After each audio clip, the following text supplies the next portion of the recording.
It was one of those days where everything felt normal, the kind of day you barely remember because it's so routine. We had a pop quiz in math, a fire drill in second period, and I was literally counting down the minutes until I could grab a slice of pizza from the cafeteria and talk trash about the quiz with my friends. But that day took a turn. Fast. Because just as lunch ended and the bell rang for fourth period, the principal's voice came over the intercom, and it wasn't the usual teachers check your emails or please excuse the interruption type of message. It was shaky. Serious. And it started with, "Staff and students, this is not a drill. We are now under a lockdown." Let me give you the full picture. I was 16, a junior, sitting in Mr. Edwards' American history class. You know the type: beige walls, uncomfortable chairs, faded maps from the 90s on the walls. The lesson was about the Cold War or Vietnam or something. I wasn't really paying attention. I was texting my friend Jenna about how boring it was and how we were going to sneak out early on Friday. Typical stuff. The room was chill. A couple of kids were nodding off. One dude was low-key eating Doritos from his backpack, and our teacher was droning on, doing his best to care. But then the PA crackled to life. And the second we heard the principal's voice, we knew something was off. He sounded nervous. Not like his usual chipper, overly rehearsed announcements. His voice was low, almost whispering.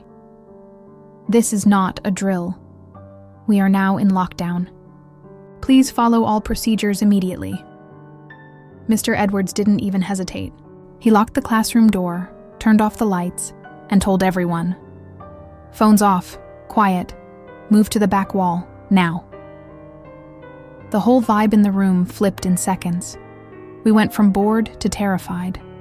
I was sitting near the windows, and I remember ducking behind a filing cabinet. My friend Marcus pulled his hoodie over his head and whispered, "Is this real?" The silence in that room was loud. You could hear breathing, someone's stomach growling, the occasional stifled sob. My classmate Sarah was shaking, like actually trembling. Then, we heard footsteps in the hallway, not just one or two. It sounded like someone walking slowly, deliberately, and then banging. Not at our door, but close. 2 doors down, maybe. And someone whispered something, but we couldn't make it out.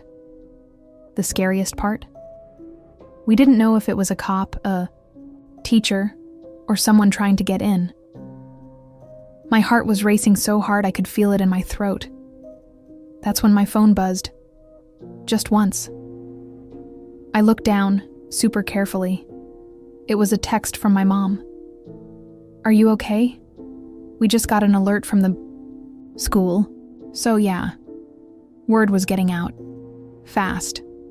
Some idiot across the room forgot to silence their phone.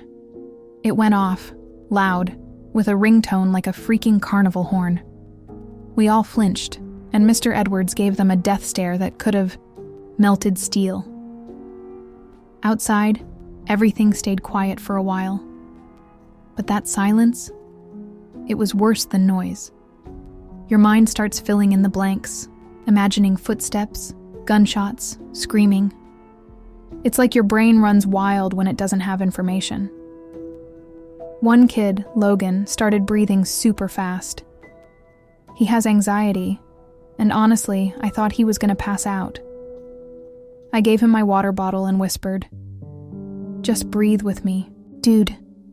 We sat there in the dark, counting our breaths, in and out, just trying to stay calm. After what felt like hours, but was probably 20 minutes, the principal came back on. His voice was steadier this time. "The threat has been cleared. The lockdown is now over. Staff, please keep students in your classrooms until further instructions." The lights stayed off for a while. Mr. Edwards wouldn't let us move yet. He double-checked the door. He waited. Only when he got confirmation from another teacher did he slowly open the blinds and let us stretch out. We were all stiff, sweaty, and exhausted. So here's what happened. Some anonymous threat was posted online, a vague warning that something would happen during lunch. Someone saw it and reported it to the police. Out of caution, the school went into full lockdown. Thankfully, nothing actually happened. No one had a weapon. No one tried to get inside the school. It was a hoax, but a terrifying one. Even after, they cleared everything. The school day was over. Parents showed up in droves. The parking lot looked like a crime scene. News vans, squad cars, crying parents. And the rest of us? We just tried to act normal. But nothing felt normal after that. Here's the thing. We were lucky. Really lucky. Nothing happened. But it could have. And that changes how you see the world, how you see school. You realize how quickly things can go from boring to life-altering. But I also saw something else. People stepping up. Our teacher kept calm.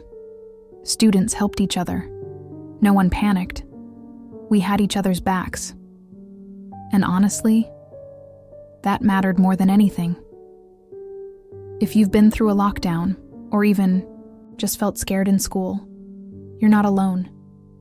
These situations are happening more than they should, and they stay with you.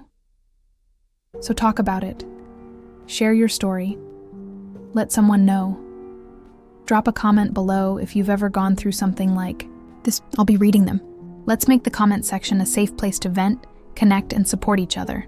And hey, if you're still in school, check in on your friends. You never know who's silently freaking out. Stay safe, stay kind, stay strong. Share your story.